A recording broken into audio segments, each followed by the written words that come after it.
Vamos abrir nossas Bíblias no livro de Êxodo, capítulo 1. Êxodo, capítulo 1. Nós vamos ler a partir do versículo 8.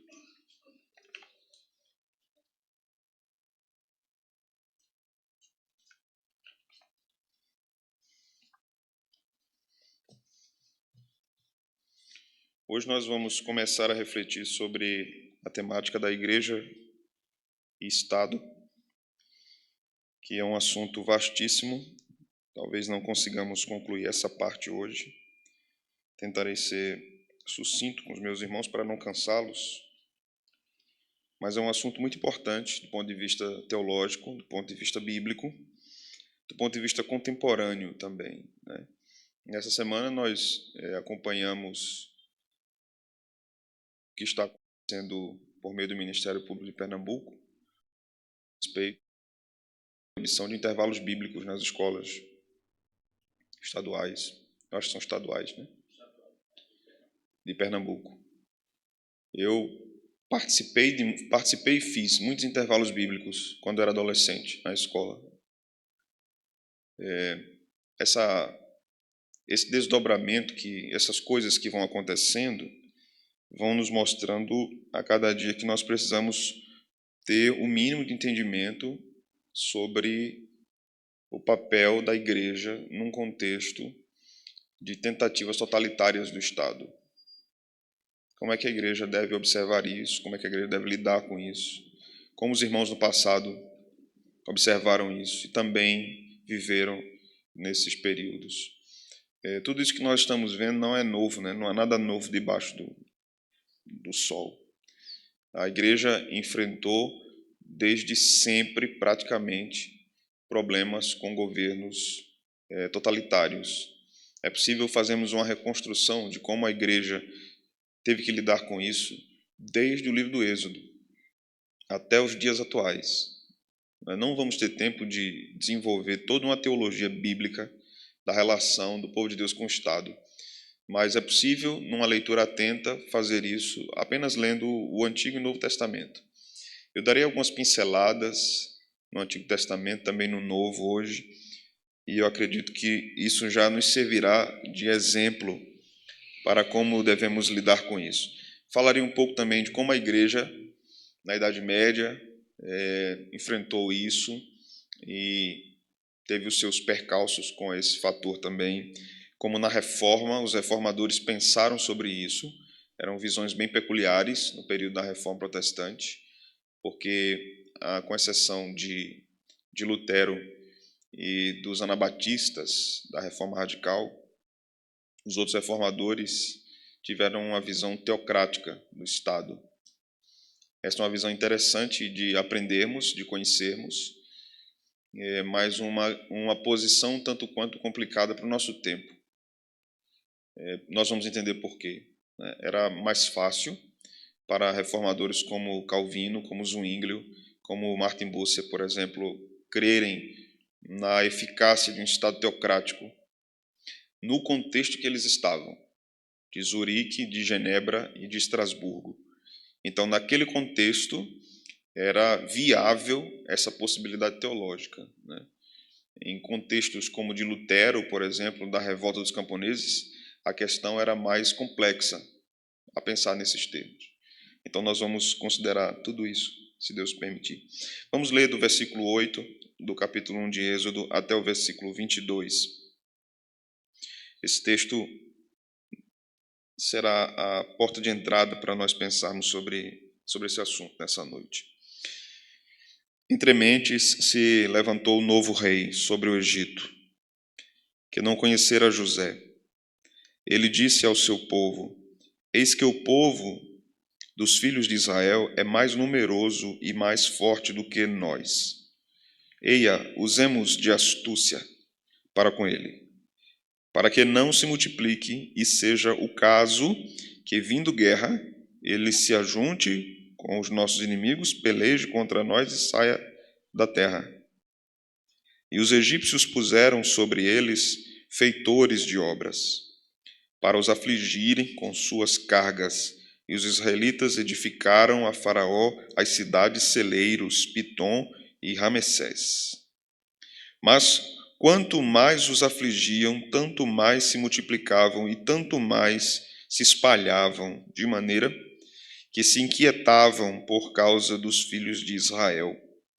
Então os egípcios, com tirania, faziam servir os filhos de Israel e lhes fizeram amargar a vida, com dura servidão em barro e em tijolos, e com todo o trabalho no campo, com todo o serviço em que na tirania os serviam. O rei do Egito ordenou as parteiras hebreias, das quais uma se chamava Sifrá e a outra Puá, dizendo: quando servirdes de parteiras as hebreias, examinai. Se for filho, menino, matai-o, mas se for filha, que viva. As parteiras, porém, temeram a Deus e não fizeram como lhes ordenara o rei do Egito. Antes deixaram viver os meninos. Então o rei do Egito chamou as parteiras e lhes disse: por que fizestes isso e deixastes viver os meninos? Responderam as parteiras a Faraó: é que as mulheres hebreias não são como as egípcias. São vigorosas e antes que lhes chegue a parteira, já deram à luz os seus filhos. E Deus fez bem às parteiras. E o povo aumentou e se tornou muito forte. E porque as parteiras temeram a Deus, ele lhes constituiu família. Então ordenou Faraó a todo o seu povo, dizendo: a todos os filhos que nascerem aos hebreus lançareis no Nilo, mas a todas as filhas deixareis viver. Amém. Vamos orar? Senhor, obrigado por estarmos aqui, podermos estudar esse assunto, observá-lo, refletir sobre ele, considerar o nosso tempo, considerar os problemas existentes no nosso tempo, considerar também os problemas do passado, como o teu povo viveu em tempos distintos, mas também cheios de dificuldades para a igreja. Ensina-nos a tua palavra, ensina-nos a termos um coração humilde, um coração manso, um coração submisso e que serve ao Senhor em obediência. Acima de qualquer coisa, acima do poder dos homens, acima do poder de qualquer inimigo da igreja. E que nosso coração não se constranja com as ofensivas do inimigo das nossas almas, mas que estejamos firmados naquele que é a rocha, inabalável, e que nos sintamos, de fato, cobertos, protegidos pela promessa de que estamos sendo edificados sobre uma rocha e de que tu és o nosso castelo forte. Estamos protegidos pelo Senhor, no esconderijo do Altíssimo. É isso que nós te pedimos, Senhor, no nome de Jesus. Amém. Meus irmãos, quando pensamos sobre teologia política, nós precisamos tocar nesse assunto com respeito ao Estado. A Bíblia, como disse, vai falar muito nesse assunto, falar muito de política, muito sobre o poder do Estado em relação a como os vários impérios, os vários reinos trataram o povo de Deus na história. Eu deixei de fora do nosso estudo hoje o livro do Apocalipse por uma questão proposital, porque Apocalipse é um livro profundamente político, além de ser um livro profético, é um livro profundamente político, que tem um objetivo político e a promessa de consumação do livro é uma consumação política, que é o reinado eterno, perfeito e indestrutível de Cristo, no seu retorno e a instalação da nova terra, novos céus e nova terra. Então, no próximo estudo, nós vamos trabalhar com Apocalipse. Mas quando nós pensamos a respeito de Estado, nós estamos pensando a respeito de governo.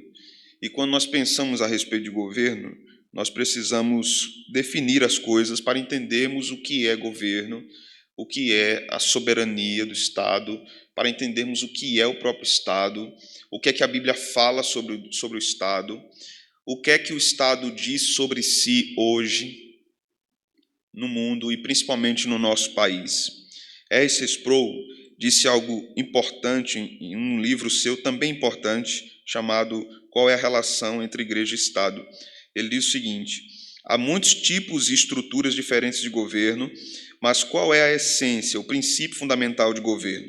A resposta para essa pergunta é força. Governo é força. Mas não é qualquer tipo de força, é força apoiada por estrutura oficial e legal. O governo é uma estrutura dotada legalmente do direito de usar força para compelir seus cidadãos a fazerem certas coisas e não fazerem outras coisas. Se os irmãos prestaram atenção nessa definição do que é governo, ela é uma definição precisa, mas ao mesmo tempo assustadora. Quando ele diz que governo é força, e uma das funções do governo é impelir o cidadão a fazer o que o governo acha que é certo. Isso não está errado, mas também é perigoso. Perigoso pelo fato de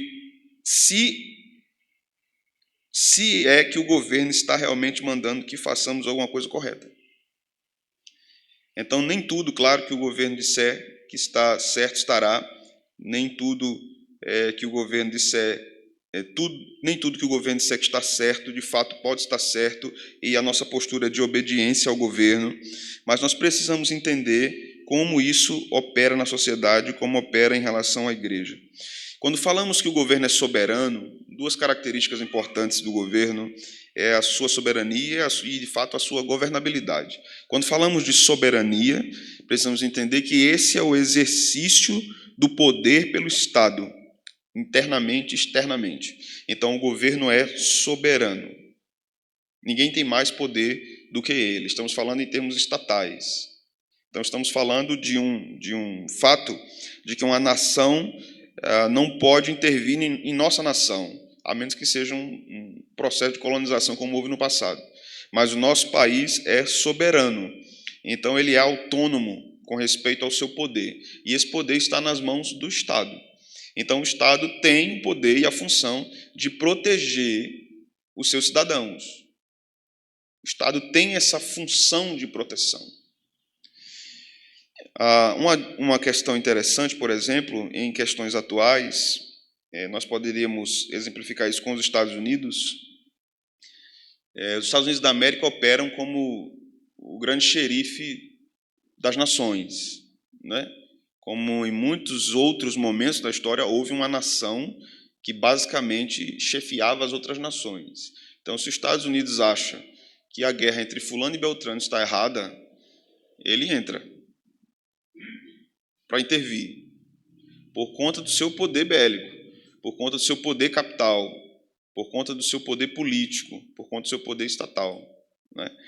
Então, isso pode salvar uma nação, mas isso também não deixa de ser uma invasão em um território da nação que era soberana. Quando nós vemos guerras, por exemplo, entre Israel e Palestina, nós estamos observando ali uma guerra pela busca da soberania, pela busca do domínio do seu território. Então, basicamente, quando nós observamos, retirando toda essa questão da mortandade, da morte dos inocentes, mas quando nós observamos a posição de Israel na discussão, Israel está defendendo o seu território. Quando nós falamos da mortandade, aí nós temos outras implicações éticas a tratar e a falar a respeito de Israel. Mas com respeito ao seu território, ele está defendendo a sua soberania territorial, com base nas Escrituras, inclusive, nas promessas que Deus fez a Abraão acerca do território dado ao povo de Deus, ao povo da promessa, ao povo da aliança. Quando nós falamos de governo, nós estamos falando de uma autoridade governante, numa unidade política. Assim acontece nos estados, assim acontece nas cidades. Nós estamos falando de um poder que opera em uma unidade política, que tem o objetivo de regrar a sociedade. E regrar a sociedade através dessa autoridade. Então, o tamanho do governo vai depender do tamanho do Estado. Vai depender do tamanho do local, do tamanho do território também. Então, governos serão maiores no sentido territorial e geográfico, e outros governos serão menores no sentido territorial e geográfico. Mas quando nós falamos, observamos, pensamos nisso, no Estado, nessas categorias, soberania, governo. Nós estamos falando aí de 3 pilares, basicamente: autoridade, controle, presença. Certo? Lembrem disso aqui, desse tripé: autoridade, controle, presença. O Estado tem autoridade. O Estado tem controle. Na pandemia, no estado de São Paulo, muitas pessoas foram rastreadas. Aquele é um exemplo perfeito de controle. De controle. O Estado precisa saber quanto você ganha por ano. Você precisa declarar seu imposto de renda. Isso é um exemplo de controle. O Estado precisa saber qual é o carro que você está usando agora, ou qual é a moto. Ou se você comprou algum bem, ou se desfez de algum bem. Isso é controle.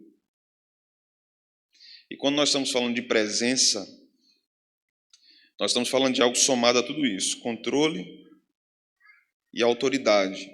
O Estado está presente através das leis e através das autoridades. Esses atributos, autoridade, lembra do outro?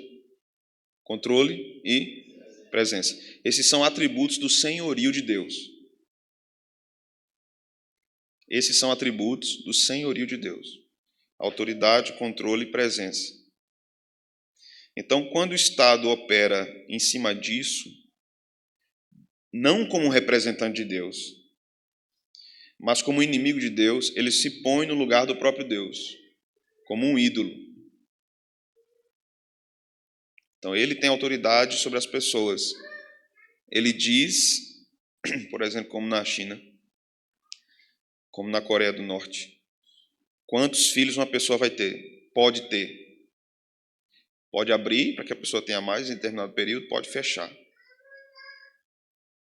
Né? Ele diz como é que a pessoa vai proceder. Ele diz como é que a pessoa vai lidar com determinadas situações. Então, há países altamente comunistas, por exemplo, que não toleram a homossexualidade. Então, eles proíbem a prática. Essa é uma espécie de controle que não faz parte da visão cristã de Estado, certo, irmãos? Ainda que os outros estejam andando pecaminosamente contra Deus, o cristão defende a liberdade. Porque se ele não fizer isso, essa restrição vai se voltar contra ele em algum momento. Isso não é aprovar o pecado. Isso é pensar em termos maiores, em termos mais gerais. Quando nós falamos, então, de autoridade, controle de presença, por meio de um Estado que está contra o que Deus diz na sua palavra, nós estamos lidando aqui com a ideia de Estado, uma ideia divina, uma ideia idólatra, que o Estado é um Deus e que precisa ser reverenciado pelos seus súditos. Quem fala mal do Estado vai preso. Quem fala mal de algum dos poderes do Estado vai preso. Se fala mal de um ministro, vai preso. Esse é o exercício idólatra da autoridade, do controle da presença. É rastreio de redes sociais, é cancelamento de redes sociais, é investigação absoluta de todo o armazenamento de dados que uma pessoa vem a ter para ver se aquela pessoa é inimigo do Estado ou não. Muitas vezes foi apenas uma crítica ao Estado.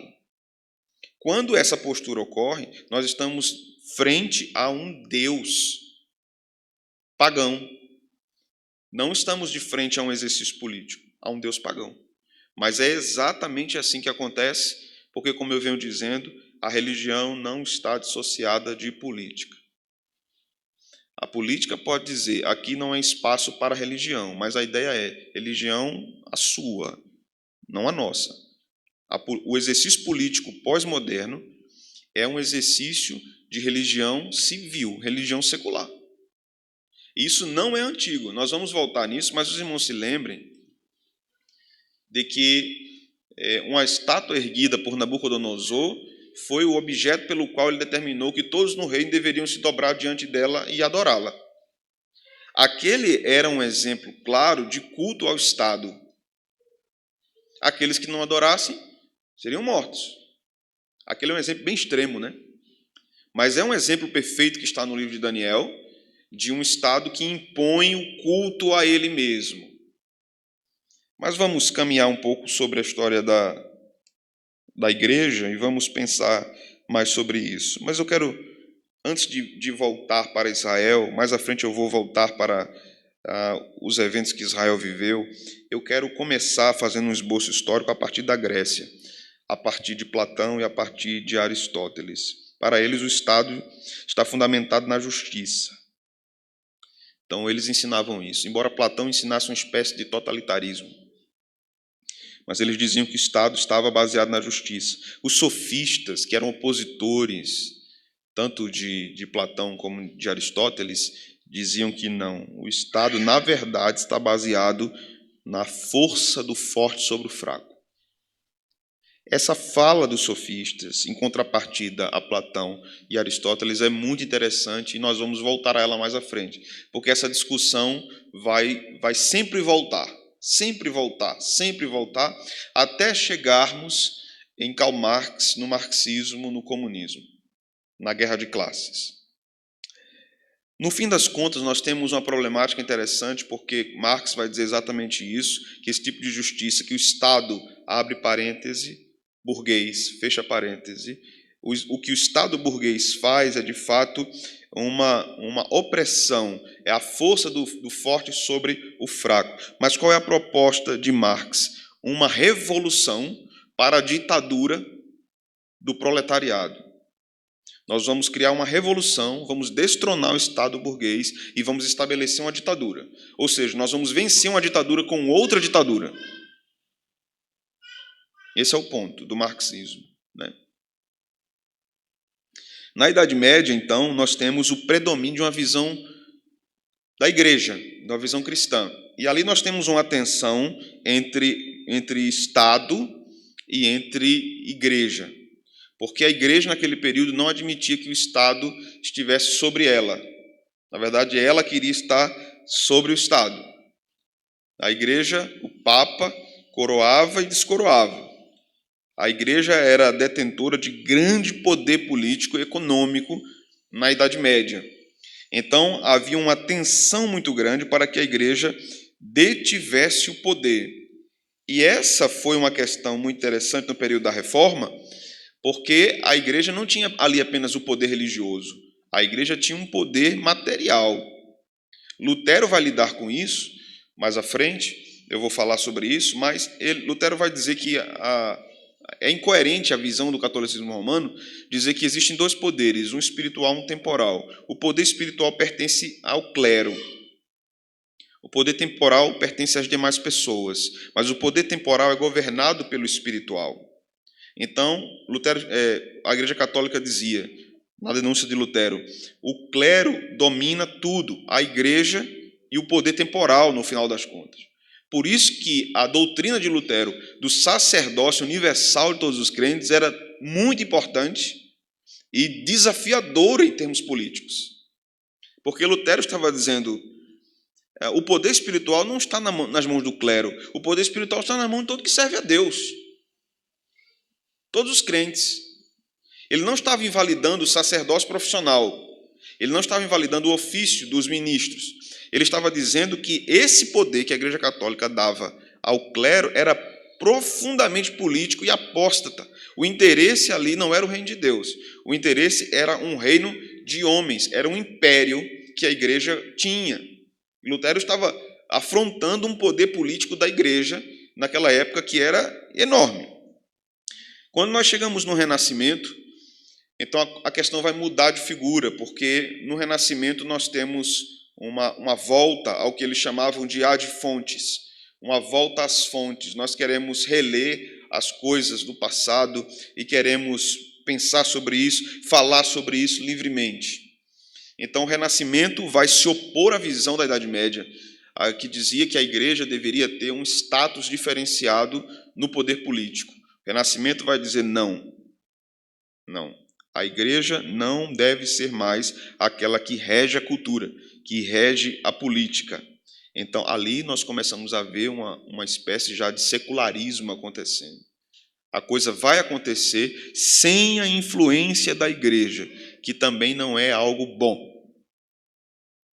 Uma imposição da igreja na cultura não é bom.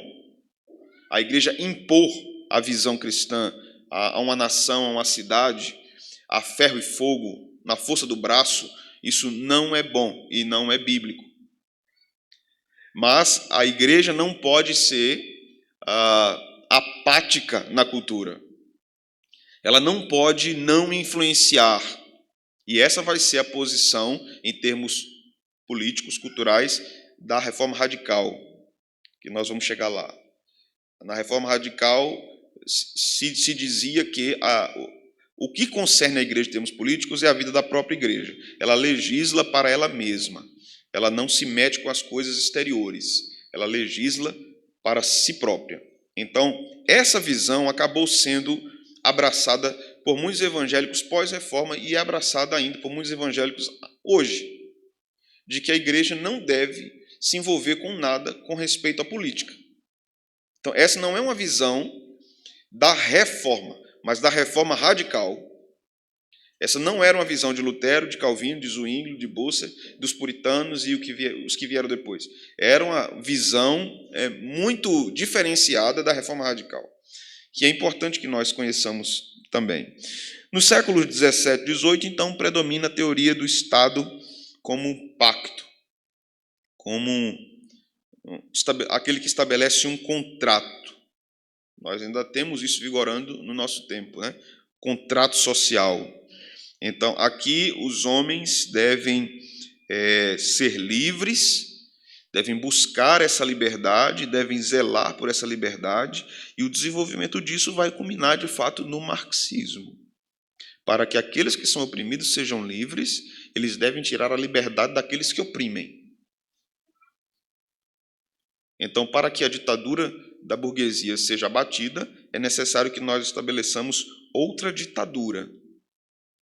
Então, quando nós vamos ler o Manifesto Comunista de Marx, quando lemos Pedagogia do Oprimido de Paulo Freire, nós vamos ler claramente, sem nenhuma ressalva, de que aqueles revolucionários, se necessário for, devem pegar em armas.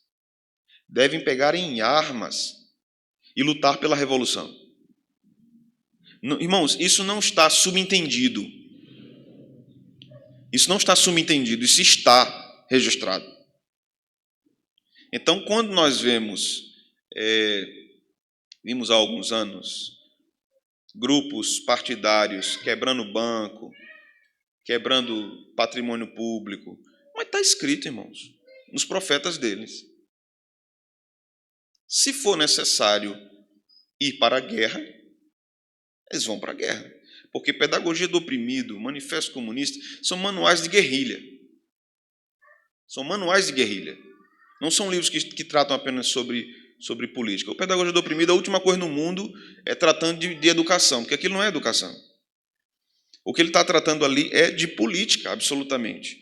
E uma obra, eu vou analisar as duas obras com os irmãos, e tomem um engolve no dia que vierem, mas quando nós observamos as duas obras, nós vamos perceber que há um alinhamento do pensamento de Paulo Freire com Karl Marx e Engels, com respeito à família, com respeito à igreja, de que essas instituições elas são instrumentos de manipulação de massa, elas são instrumentos de opressão e elas devem ser aniquiladas.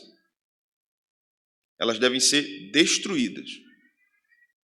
Então, por que até determinada altura do desenvolvimento político do Brasil, o Partido dos Trabalhadores não teve ascensão? Porque o discurso do Partido dos Trabalhadores era contra exatamente o que se pensa de tradicionalismo, de cristianismo e de família. Então, quando o discurso foi amenizado, então conseguiram eleger o seu primeiro presidente, Luiz Inácio Lula da Silva. Esse é um fato histórico. A minha fala aqui, irmãos, não é uma fala partidária. Eu já disse aos irmãos que eu não tenho compromisso partidário. Mas é um dado histórico. Se pegar as atas do Partido dos Trabalhadores, nós vamos ver claramente lá qual é a filosofia do partido. Tanto dele como dos outros, PCdoB e tantos outros. Então, é uma filosofia majoritariamente marxista-comunista. Quase todos os partidos no Brasil, quase todos. Então, quando nós chegamos na Reforma, agora retroagimos, para o século XVI novamente, saímos do século XVII, XVIII, voltamos para o século XVI. Na Reforma Radical, nós temos uma ideia de que a igreja é uma sociedade alternativa dentro de uma outra cultura. A igreja é uma subcultura dentro de uma outra cultura. Então é aqui que se desenvolve a ideia de que a igreja é o reino de Deus. Então o que compete aos cristãos é apenas viver a vida na igreja. O que está externo à igreja não nos interessa, está sob o domínio do diabo, que ele é o príncipe deste século, ele governa todas as coisas. Então, o reino de Deus se refere somente à vida da igreja. Eu entendo essa postura como uma postura de autoproteção, e também não é uma postura nova. Quando nós vamos ver a história dos pais do deserto, quando nós vamos ver as histórias da criação de monastérios, nós vamos perceber que a igreja sempre teve essa tendência da reclusão para se proteger. Por causa do avanço do pecado, por causa do avanço dos problemas pecaminosos dentro da própria igreja. Esse foi o fundamento, tanto para os pais do deserto como para a criação dos monastérios. Mas aqui, na Reforma Radical, e nós vamos ter herdeiros como os menonitas, por exemplo, que são herdeiros da Reforma Radical, a política aqui concentrava-se em questões absolutamente internas. A igreja se preocupava com ela apenas. E pronto. Era mais fácil de viver. Não era assim que Lutero pensava. Lutero enfrenta uma dificuldade muito grande naquele período e ele precisa pensar em termos políticos. Ele precisa.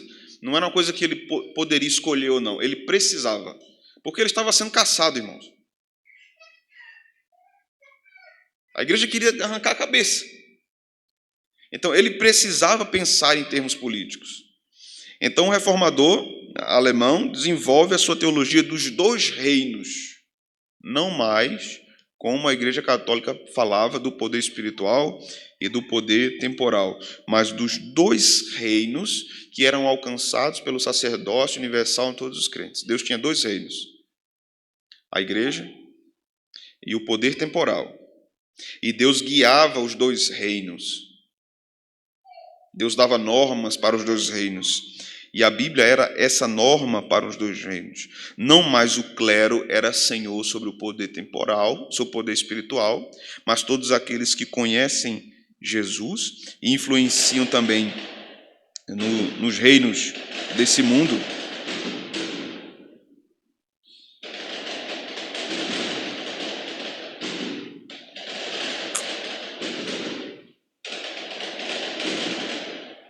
É o quê? Hoje é o quê? O rosário é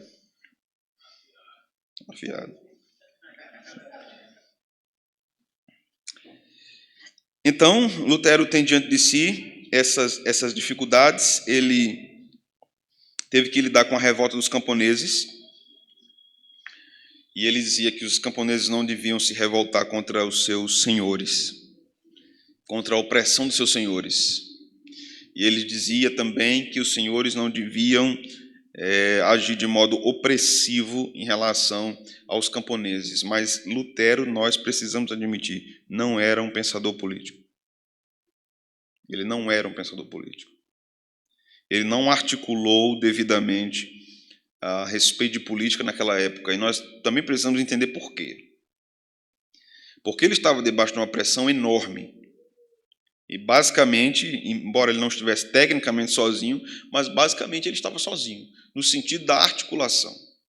Num período aproximado, nós vamos ter Ulrich Zwinglio lá em Zurique, na Suíça. O pensamento de Zwinglio era diferente de Lutero. Para Zwinglio não poderia ocorrer uma reforma efetiva sem o poder do Conselho Municipal, ali na figura de Estado. Zwinglio dizia, não haverá reforma sem uma participação política na cidade de Zurique. É necessário que o Conselho Municipal esteja absolutamente envolvido no processo de reforma social e da igreja. Senão, não vai acontecer reforma. E Zwinglio lutou para que isso acontecesse dessa forma. Por isso que ele foi intolerante com os anabatistas. A visão de Zwinglio, olhada por nós hoje, né, é fácil também nós dizermos assim, tá radical demais. É porque ele defendia de fato uma teocracia. Mas nós também precisamos observar o que aquele homem estava vivendo no seu tempo, naquele período. E aí depois nós vamos ter Martin Bucer. Em 1538, Bucer estava em Genebra, foi expulso de Genebra. Genebra gostava de expulsar os pastores, né? Então ele vai para Estrasburgo. Estrasburgo é aquela mesma cidade que, quando Calvino é expulso, vai para lá também, né?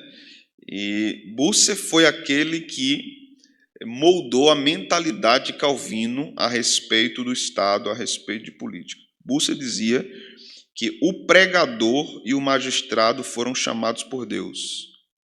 O primeiro para ensinar a vontade de Deus ao povo e o segundo para aplicar a vontade de Deus na vida social. Essa era a posição de Martin Bucer. Bucer também acreditava, em certa medida, que não era possível reforma sem um poder político temente a Deus. Só era possível reforma se os dois braços estivessem operando juntos, o ministro e o magistrado temente ao Senhor. Então, ali, de fato, haveria uma reforma. Se não fosse assim, não era possível ter reforma. Mas nos lembremos, nós estamos falando de uma Europa cristianizada pelo catolicismo. Então, esse pensamento vem desde a Idade Média, desde Agostinho, desde Tomás de Aquino, que afirmavam a importância da igreja na construção de uma ordem social. Então, esses reformadores no século XVI são herdeiros diretos do pensamento medieval da igreja a respeito do Estado. Então, nós chegamos em Calvino, que em 41 chega a Genebra e aplica a mentalidade de Martin Bucer a respeito disso. Algumas coisas curiosas em Calvino, por exemplo, com respeito ao consistório. Calvino vai dizer que o consistório, que ali de fato operava como um poder político, devia ser composto por ministros e por irmãos chamados para o poder público secular, podemos dizer assim, do ponto de vista do exercício da magistratura. Ele dizia que o consistório tinha o poder de disciplinar membros da igreja. Que essa não era uma operação da igreja, mas era uma operação política, porque tínhamos ali uma ideia de teocracia. Faz sentido para vocês? Consistório era uma espécie de conselho político municipal que deliberava as questões políticas da cidade. Eram tementes a Deus, foi o consistório que trouxe Calvino de volta para Genebra. A relação dele não era lá essas coisas com o consistório, assim como a relação de Martin Bucer em Estrasburgo também não era das melhores, né? Eram relações conflituosas. Mas havia ali uma influência cristã muito forte. O consistório de Genebra tinha total interesse na reforma. Então, Genebra se tornou reformada por causa do pensamento político, da liderança política. Então, Calvino vivia nesse contexto. Quando Calvino escreve, em 1559, a Confissão Gaulesa, que mais tarde vai ser chamada de La Rochelle, ele vai dizer o seguinte, no artigo 39, ele diz: nós cremos que Deus quer que o mundo seja dirigido por leis e governos, a fim de que haja alguns freios para reprimir os apetites desordenados do mundo. Nós cremos, portanto, que Deus instituiu os reinos, as repúblicas. Deixa eu só dar uma pausa aqui. Calvino não era empolgado com monarquia. Ele não via monarquia com bons olhos, né? Então, é por isso que quando nós falamos de um governo republicano e com fins, mais tarde, né, numa manifestação mais democrática, para Calvino não haveria problema nenhum governo democrático. Ele não gostava do poder do monarca, que ele achava que isso era danoso para o povo por causa da impiedade dos monarcas. Né? Então ele continua. Deus instituiu reinos, as repúblicas, veja o que ele diz, e todas as outras formas de principados, hereditários ou não, aqui no caso de monarquia, e tudo que pertença à esfera da justiça, e que ele deseja ser reconhecido nelas como seu autor. Então Calvino defende um Estado. Ele não é contra a figura de um Estado, como Lutero não foi, como Bucer não foi, como Zwinglio não foi. Mas Calvino estava afirmando o seguinte: esse poder político temporal deve honrar a Deus como seu autor. Senão, essa manifestação é uma manifestação apóstata.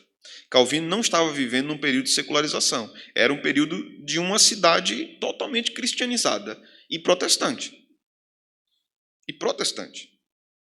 Então, Genebra era o grande celeiro do mundo em termos da reforma, naquele período que Calvino estava ali.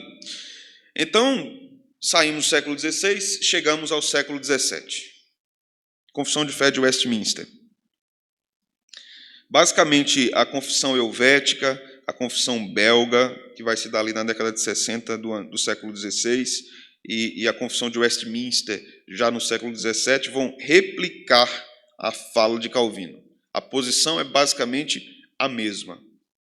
A confissão de Westminster vai dizer o seguinte: é dever do povo orar pelos magistrados, honrá-los, pagar-lhes tributos e outros impostos. Então, a posição reformada não é contra impostos. Nunca foi. Certo? É um discurso que há no nosso meio brasileiro, né? Liberal, do ponto de vista econômico, né? Que critica os impostos. Eu acho que deve ser criticado o abuso. Mas a posição reformada nunca foi contra o recolhimento de impostos. De fato, o abuso deve ser criticado, né? Continua. Obedecer às suas ordens legais, sujeitar-se à sua autoridade, tudo isso por dever de consciência. Incredulidade ou indiferença em questão de religião, veja só o que a confissão diz: incredulidade da autoridade ou indiferença em questão de religião não invalida a justa autoridade do magistrado. Então, a posição da confissão de Westminster difere da de Calvino no sentido de que ela já mostra a possibilidade de um poder político ímpio. Não é isso que Calvino falou lá, porque aqui o contexto na Inglaterra era outro. O contexto dos puritanos era de perseguição. Quando estavam escrevendo aqui, eles estavam sendo perseguidos pelo Estado. Então, esse foi o sentido da reunião da Assembleia de Westminster, que era uma justificativa da fé reformada dos puritanos diante da coroa, que, embora professassem uma fé cristã, mas estava perseguindo os crentes, os puritanos, né? Então, o texto continua aqui. Nem isenta o povo da obediência que lhe deve, obediência essa da qual não estão excluídos os eclesiásticos, ou seja, os ministros devem também se submeter à autoridade secular, mesmo que eles sejam ímpios. O texto continua.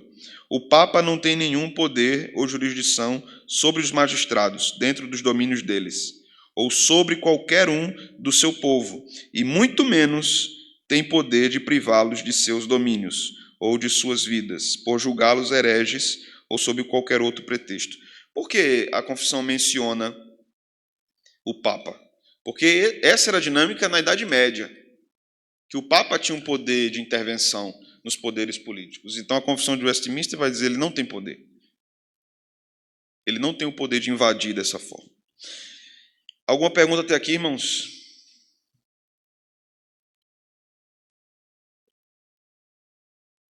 Então vamos para Êxodo, texto que nós lemos.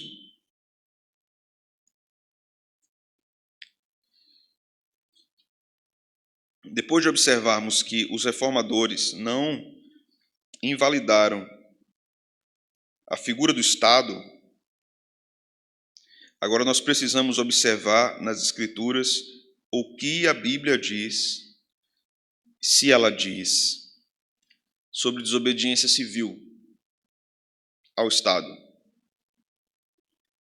E a Bíblia fala sobre isso em alguns momentos. E o primeiro texto que nós vamos considerar é esse de Êxodo. A questão aqui era a multiplicação do povo hebreu. O Egito estava preocupado com isso, a fim de que não tivesse uma rebelião, uma revolução.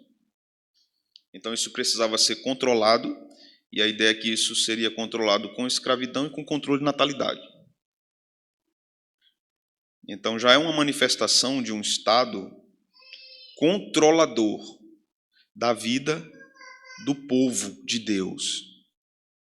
O Estado estava dizendo que todo menino que nascesse deveria ser morto. Toda menina poderia ficar viva. Possivelmente a ideia da menina é que ela se casaria com egípcios, né? E multiplicaria o povo egípcio. O menino multiplicaria o povo hebreu. Então a ordem era para matar os meninos. Então nós temos a conhecidíssima história aqui de Sifra e Puá, que eram as parteiras designadas pelo rei do Egito para cuidar disso.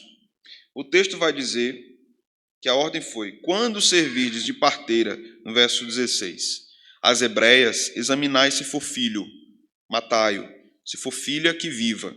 As parteiras, porém, temeram a Deus e não fizeram como lhes ordenara o rei do Egito. Antes deixaram viver os meninos.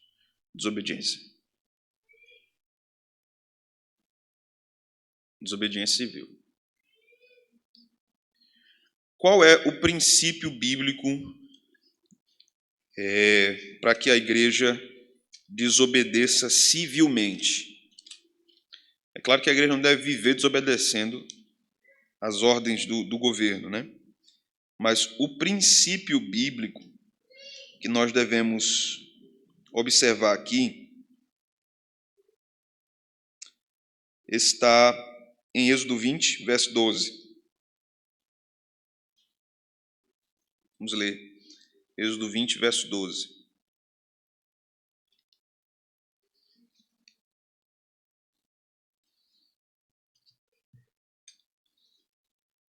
Se algum irmão quiser ler, pode ler em voz alta para a gente.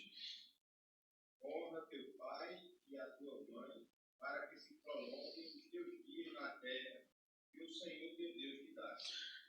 O fundamento da desobediência civil está contido nesse mandamento. Porque Deus está no topo da pirâmide. O mandamento trata do respeito e a honra dada às autoridades.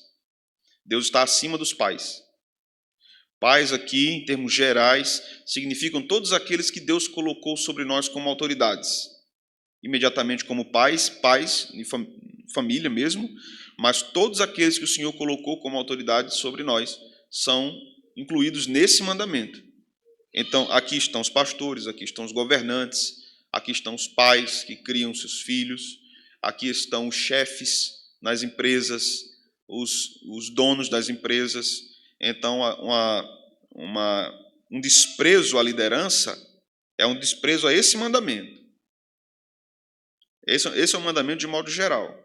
Essas autoridades devem ser honradas, mas acima de todas elas está Deus. O princípio é: eu não posso honrar a autoridade e desonrar a Deus, porque Deus é a maior autoridade sobre essas autoridades. Então, se uma autoridade menor me diz para que eu desobedeça uma autoridade maior, eu desobedeço quem? Se a maior está dizendo uma coisa, a menor está dizendo outra. Eu desobedeço a menor. Foi exatamente isso que as parteiras fizeram. Às vezes os crentes ficam se pegando aqui no sentido de que elas disse o seguinte: mas elas mentiram. Não é? Veja o verso de número 18, no capítulo 1. Então o rei do Egito chamou as parteiras e lhes disse: por que fizestes isso? E deixaste viver os meninos? Responderam as parteiras de Faraó: é que as mulheres hebreias não são como as egípcias, são vigorosas, e antes que ele chegue a parteira já deram à luz aos filhos. A mulher espirra, o menino sai. Vai fazer o quê? Espirrou, saiu. Mas veja que, em harmonia com o versículo 17, elas temeram a Deus. Nós vamos obedecer a Deus. E aí se faz a pergunta, elas não violaram aqui o mandamento não dirás falso testemunho contra o teu próximo? Será que elas não violaram esse mandamento? O que é que vocês acham?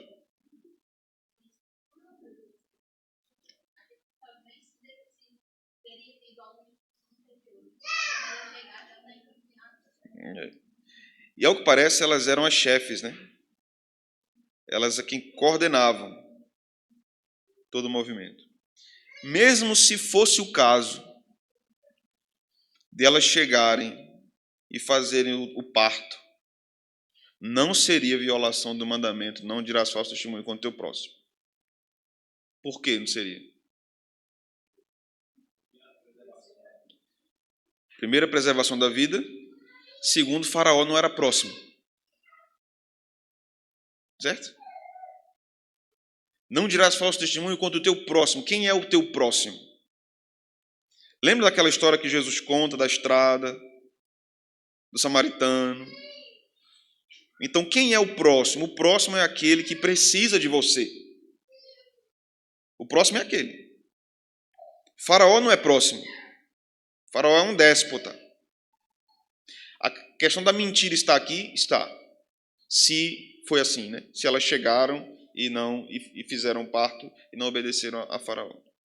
Mas o texto vai dizer, e nós devemos observar isso. Veja aqui o verso de número 19 em diante. Responderam as parteiras a Faraó: é que as mulheres hebreias não são como as egípcias, são vigorosas, e antes que lhe chegue a parteira, já deram à luz os seus filhos. E Deus fez bem às parteiras. E o povo aumentou e se tornou muito forte. E porque as parteiras temeram a Deus, veja que o texto está elogiando as parteiras. Porque elas temeram a Deus, Deus lhes constituiu família. Deus abençoou as parteiras com filhos. Isso é maravilhoso, né? Elas estão cuidando dos filhos dos outros e Deus deu filhos a elas. Então o texto continua. Então ordenou Faraó a todo o povo, dizendo: a todos os filhos que nascerem aos hebreus lançareis no Nilo, mas a todas as filhas deixareis viver. Elas desobedeceram.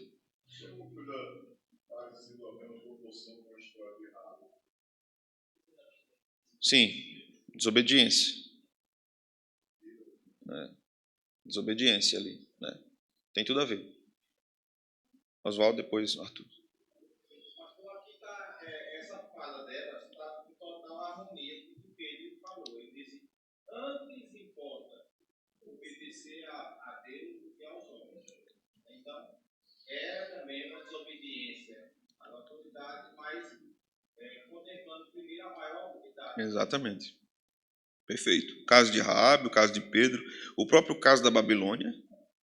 Então, quando soar os instrumentos, vocês não se dobrar diante da estátua, vocês vão para a fornalha.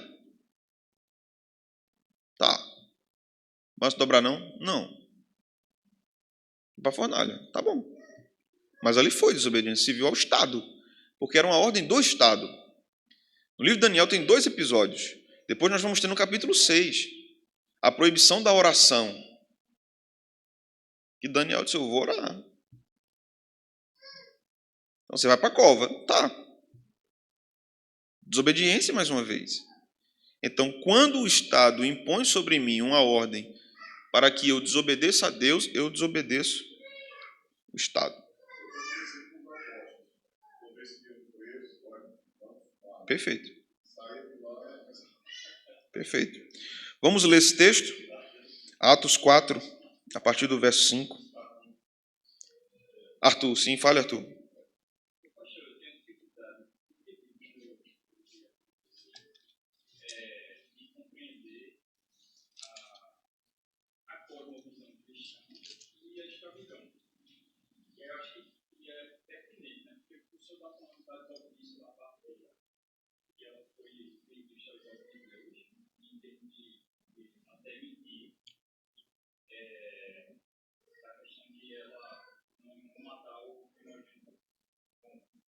Mas e a pessoa que era escrava, dentro dessa perspectiva? Se a gente for olhar, será que ele podia fugir? Ele estaria te obedecendo a autoridade? Porque eu não consigo imaginar que o Estado, e como a escravidão de uma pessoa, entendeu? Quando você obedecesse a ele naquela perspectiva, você não estava obedecendo mais a Deus. Só que quando a gente vai ler a Bíblia, a gente vê que não existe uma orientação do tipo, se quiser fugir, fuja, porque não é. Para mim parece absurdo. Eu sei que violência, da perspectiva bíblica, ela só é aceita se for legítima defesa. Então, não cabe, por exemplo, a gente fazer uma revolução armada para derrubar a escravidão. Mas na perspectiva individual, o indivíduo está escravizado. A mim parece que até de certa forma talvez tem uma algo sugere que o senhor perdoe Filemão. isso. Mas eu não consigo entender, porque na verdade tem alguma proibição a todo cristão ter alguém como escravo. Entendeu? Sim, entendi. Em primeiro lugar, a escravidão é realmente pecaminosa, né? Em segundo lugar, é que ela existe na Bíblia. Aí nós temos o problema. Se ela é pecado, porque ela está na Bíblia. A terceira questão é, o que é que Deus disse sobre isso? No contexto da escravidão no meio do povo hebreu, em primeiro lugar, é uma escravidão totalmente diferente do que a gente observa nos países da Europa e no Brasil, na América do Sul. Então, era um outro tipo de movimento escravagista. Naquele período, o escravo seria escravo por um tempo. Ele teria que ser solto. A lei sobre isso, nos livros de Moisés. Ele seria solto. Então, se ele tivesse dívida, por exemplo, com alguém, o seu serviço pagaria a dívida. Depois ele seria solto. Tinha um ano da remissão. Então, há uma articulação social da parte do próprio Deus na legislação do livro de Moisés para que os escravos sejam libertos, fossem libertos. Então, havia uma saída ali. A escravidão era parte do mundo antigo, né? Do Antigo Oriente Próximo. Então, o povo hebreu viveu naquele contexto e absorveu muito daquela cultura ali em vários aspectos. Então, não era uma cultura absolutamente separada. Eles estavam dentro de um grande complexo cultural idólatra, de questões sociais, políticas e tudo mais ali. Então, Deus deu orientações para isso. Quando nós chegamos no Novo Testamento, Paulo vai dizer a Filemão que receba Onésimo como irmão, não mais como escravo, como irmão. Embora a ideia não esteja explícita de que solte ele, mas o fato de Paulo dizer receba-o como irmão, agora útil no Senhor, antes ele era inútil, agora é útil. O significado de Onésimo é útil. Então é como se Paulo estava dizendo assim, considere o próprio nome dele como útil, e agora sendo útil para você como irmão, não como escravo.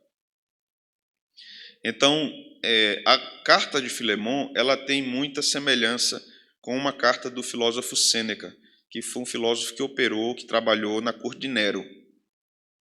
Então, acho que a carta 47 ou a 45 de Sêneca, se não me falha a memória, é que há muitas similaridades nas recomendações de Paulo e nas recomendações de Sêneca. O que quer dizer isso? Alguns vão dizer, eles se corresponderam, porque eles eram contemporâneos. Não tem nenhum dado de que eles se falaram. Mas o que pode apontar tanto a carta de Sêneca como a carta de Paulo é que aquele pensamento de que o escravo deveria ser tratado dignamente como um ser humano, no caso da mente de Paulo, criada à imagem de Deus, não na mente de Sêneca, que não era um cristão, era um estoico. Mas já havia um pensamento cultural comum de que o escravo devia ser considerado como um ser humano, não como um objeto. Então aquilo já era parte da discussão filosófica e religiosa no mundo do Novo Testamento. Então, infelizmente, a escravidão vai ainda permanecer durante séculos, depois do período romano. Vai se estender até o século, século XVI, século XVII, XVIII. Jonathan Edwards foi alguém que teve escravos também. Então, a convenção cultural, muitas vezes, impediu a igreja de fazer a crítica correta. Em outras vezes, a igreja fez a crítica, mas não militou pela libertação dos escravos, o que foi um pecado. Os franceses chegaram aqui, passaram um ano, os calvinistas franceses, basicamente um ano no Brasil, não tiveram tempo de quase nada, só vieram para morrer. Os holandeses vieram depois, também não falaram sobre esse aspecto da escravidão. Embora eles tenham pregado para escravos, tenham pregado para índios. Eles fizeram um trabalho muito importante com os índios, que havia uma tentativa constante de escravidão dos índios pelos colonos, né? Então, os índios eram alvejados por essa possibilidade de escravidão também. Mas somente em Robert Calley, a partir de 1855, nós vamos ter um discurso de Calley contra a escravidão. Calley falou para a Igreja Congregacional Fluminense: qualquer membro dessa igreja que tiver escravo será disciplinado.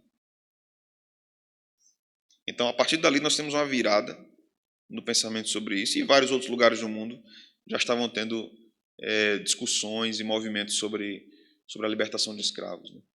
Então, infelizmente, esse é um lado triste da história, de que a igreja demorou muito a refletir sobre isso.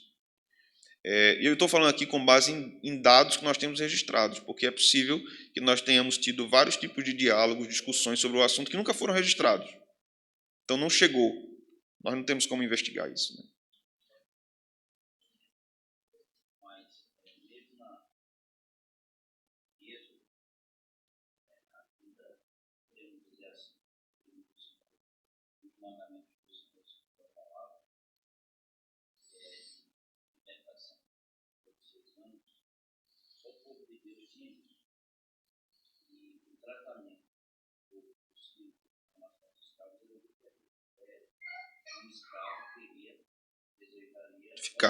Ficar.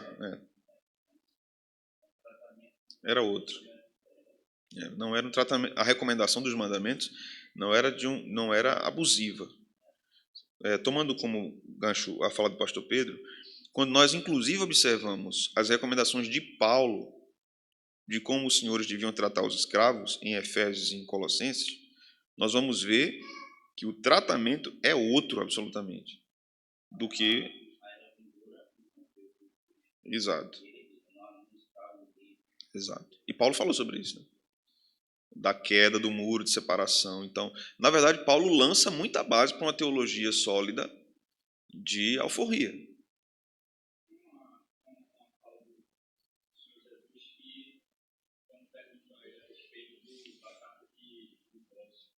Sim.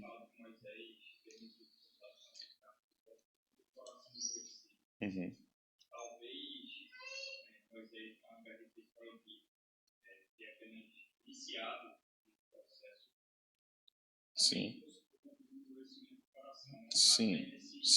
Sim, muito bem. Um bom raciocínio. Isso vai se dar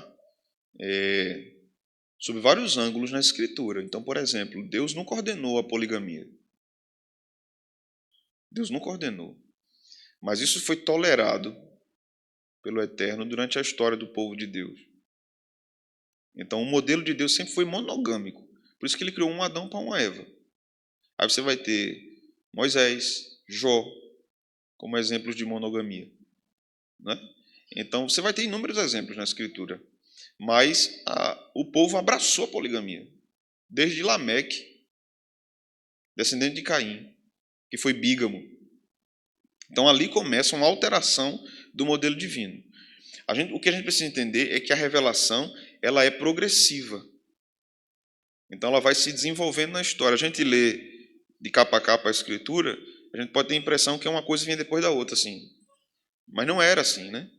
Então, as coisas vão acontecendo. Quando Cristo vem, ele vai dizer, como vocês leram? O homem foi criado para a mulher. Então, Cristo defende, bate o martelo do casamento monogâmico. Então, a coisa vai num movimento crescente, até que se instale a plena vontade de Deus, na sociedade perfeita de Deus, que é a igreja. Daí a importância da igreja influenciar a sociedade com esse modelo de sociedade que ela recebe da parte de Deus. Né? Certo, irmãos? Mais alguma pergunta? Vamos ler Atos 4, a partir do 5, para a gente entender esse contexto aqui. O texto vai dizer: no dia seguinte, reuniram-se em Jerusalém as autoridades, Atos 4, 5, os anciãos e os escribas, com o sumo sacerdote Anás, Caifás, João, Alexandre e todos os que eram da linhagem do sumo sacerdote.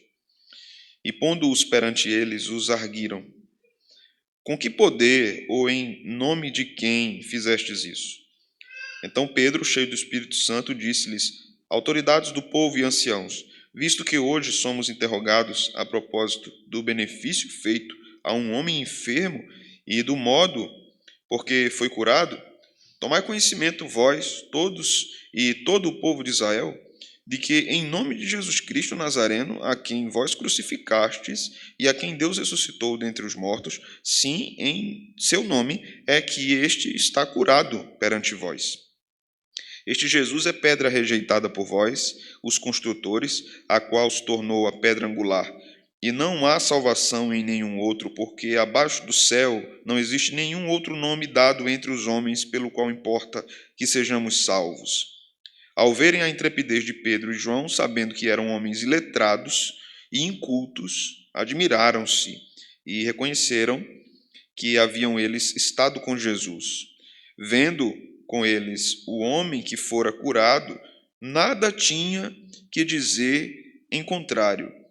E mandando-os sair do sinédrio, consultavam entre si, dizendo: que faremos com estes homens? Pois na verdade é manifesto a todos os habitantes de Jerusalém que um sinal notório foi feito por eles, e não o podemos negar.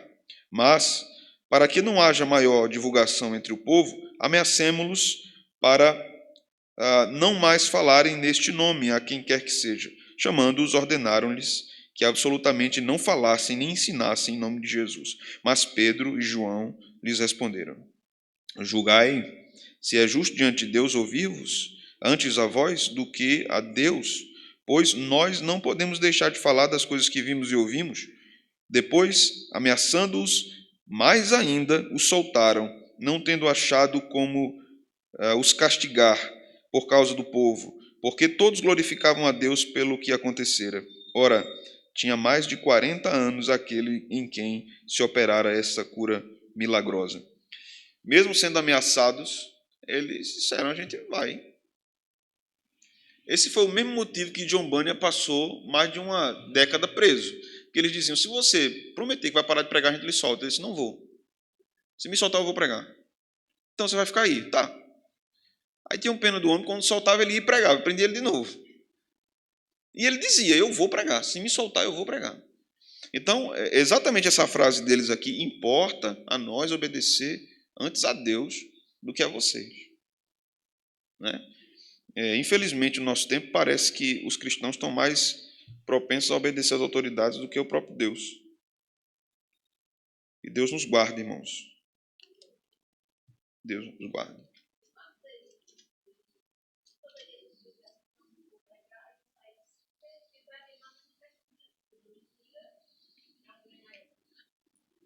Poderia ser, né? Mas pelo contexto, nós já vamos observar que a defesa deles já é uma pregação para todos que estivessem ouvindo, né? Então eles já estavam dizendo com atitude assim: a gente está aqui para pregar. E aí, mas aí também, aí você fala, prometer isso, se ele autoridade e não fizesse, os pegar, aí cair de esquerda. Também, né?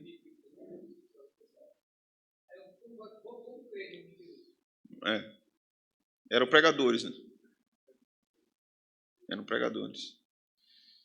Então, vamos agora para Romanos 13, irmãos. Vamos finalizar com esse capítulo de Romanos 13.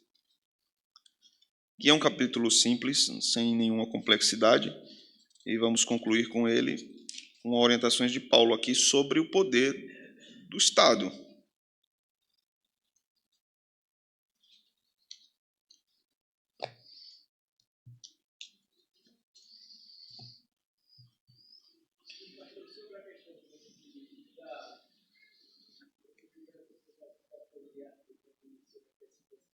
Tudo começa quando o outro decide ser escravo do pecado. Então, eu esqueci de ser escravo do pecado. Verdade. Aí é só ele vai. Verdade. E essa foi uma escolha humana, né? O homem escolhe a escravidão. Aí começa do jeito que diz ele é uma pessoa tranquila. Depois não tem algum tempo de eu quero dizer, batalha, para o outro, barbaridade. Verdade. Hoje em dia nós enxergamos a escravidão como algo racial. Diretamente contra os negros. Mas, às vezes... Negros escravizavam também. Exatamente, é isso. Em outros países, a escravidão não enxergava cores. Né? Enxergava oportunidade. Se o cara fosse pegar uma guerra lá e preso, independente da cor ou da cor dele. Em Roma, quantos escravos dos Estados Unidos? Sim. Eles pegavam os alemães, né? Vou chamar de alemão, né? Levando para lá. O filho de azul. Não era. Infelizmente não é. Isso que não é.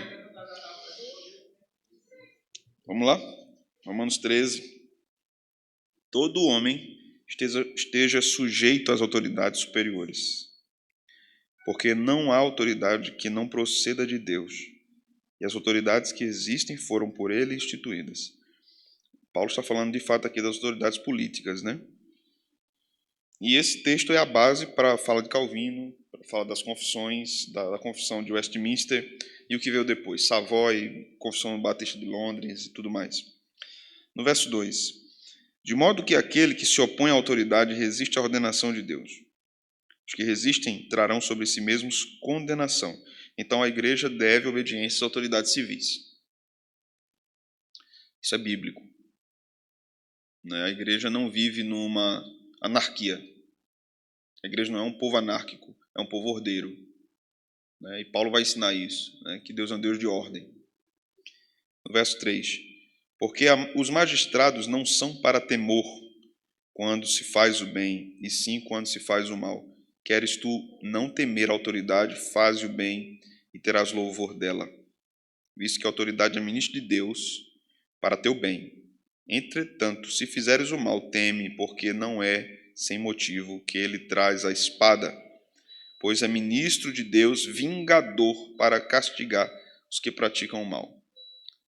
Aqui Paulo está falando da função do governo, da função das autoridades que operam nesse governo, que é de castigar o mal e fornecer segurança e uma vida melhor para os que são justos na sociedade. Essa é a função do magistrado. Essa é a função do Estado. Só. Mas era. Paulo vai confrontar essa ideia de Estado soberano nesse contexto de Roma. Nós vimos isso nas exposições de Romanos, lá no capítulo 1, quando ele vai chamar Jesus Cristo de Senhor, ele vai dizer que Jesus é aquele sozinho que governa. E vai usar uma palavra ali para Jesus que só era usada para o imperador, que é Kyrios, Senhor em grego. É como se Paulo estivesse dizendo assim: César não é Kyrios, Jesus é Kyrios. Os irmãos entendem que isso é uma afronta muito grande de política. Assim. Quando ele diz, vocês estão adorando quadrúpedes e répteis, Paulo está falando das grandes passeatas políticas e religiosas do Império, que tinham aqueles estandartes com as caricaturas dos animais, que representavam os deuses. Tudo aquilo fazia parte de um corpo político. Né? Porque nos grandes impérios você não tinha uma dissociação de política e de religião. Tudo era religião e política. Então Paulo, em Romanos, vai fazendo duras críticas ao poder idólatra do próprio império. Ele era cidadão romano. Então aqui ele está dizendo o Estado deve fazer isso, punir os maus. Agora, é interessante que quando ele fala isso, né, ele foi um dos que não foram maus e foram muito punidos pelo Estado romano. Ele foi preso, ele foi detido de falar, ele foi torturado, masmorra. Ele sofreu no Império Romano, né? Então, era alguém que estava ensinando algo que sofreu na pele, assim, um revés do poder idólatra do Estado, né? Aí ele continua aqui no versículo 5.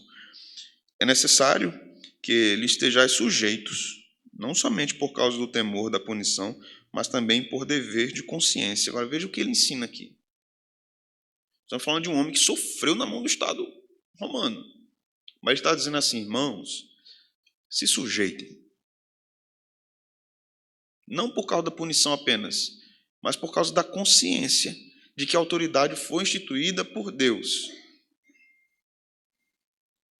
Paulo ensinava o povo de Deus a ser um povo pacífico. E aí no final, versos 6 e 7, ele vai falar dos impostos, né? Dos tributos, e vai encerrar esse bloco aqui. Então esta é uma grande porção do que a Escritura vai falar sobre a relação da igreja com o Estado. Amém, meus irmãos? Vocês querem fazer mais alguma consideração? Alguma pergunta? Tudo na paz?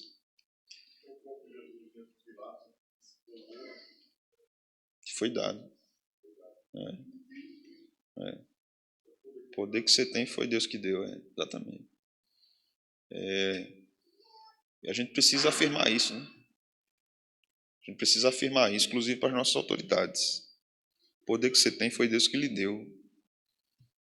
E o Deus que deu, Deus deu. O mesmo Deus que deu, Deus que tira. Honre a Deus. Então a gente não devia ter temor de dizer isso, inclusive para os nossos governantes, se nós tivermos condição de dizer, né? Tema a Deus, viu? Honre a Deus lá. Não creio em Deus não, mas tema a Deus. Porque foi Ele que colocou você lá. Né? Essa devia ser a nossa postura. Vamos orar, irmãos? Fiquemos de pé. Ó Deus, obrigado por esta noite. Obrigado pelo estudo da Tua Palavra. Que o Senhor nutra nosso coração das Sagradas Escrituras e que nós estejamos comprometidos com elas para o nosso bem, para a glória do Teu nome, para o bem e a ordem da sociedade. Preserva-nos, Senhor, em estado de paz. Livra-nos da perseguição, livra-nos do homem mau, livra-nos de governantes perversos. Obrigado porque temos liberdade, obrigado porque temos trabalho, morada. Obrigado porque tudo isso é fruto das Tuas mãos. Tem misericórdia, Senhor, de governantes que não honram Teu nome. E pedimos que, se eles não reconsideram seus caminhos, que o Senhor nos livre deles, como o Senhor desejar. Que eles exerçam a sua autoridade de modo que honrem o que o Senhor diz na sua palavra, que os maus sejam punidos e que os bons sejam encorajados a viverem de modo digno na sociedade que vivemos. Leva-nos em paz, Senhor, para os nossos lares. É isso que nós te oramos, no nome de Jesus. Amém. Deus abençoe, meus irmãos.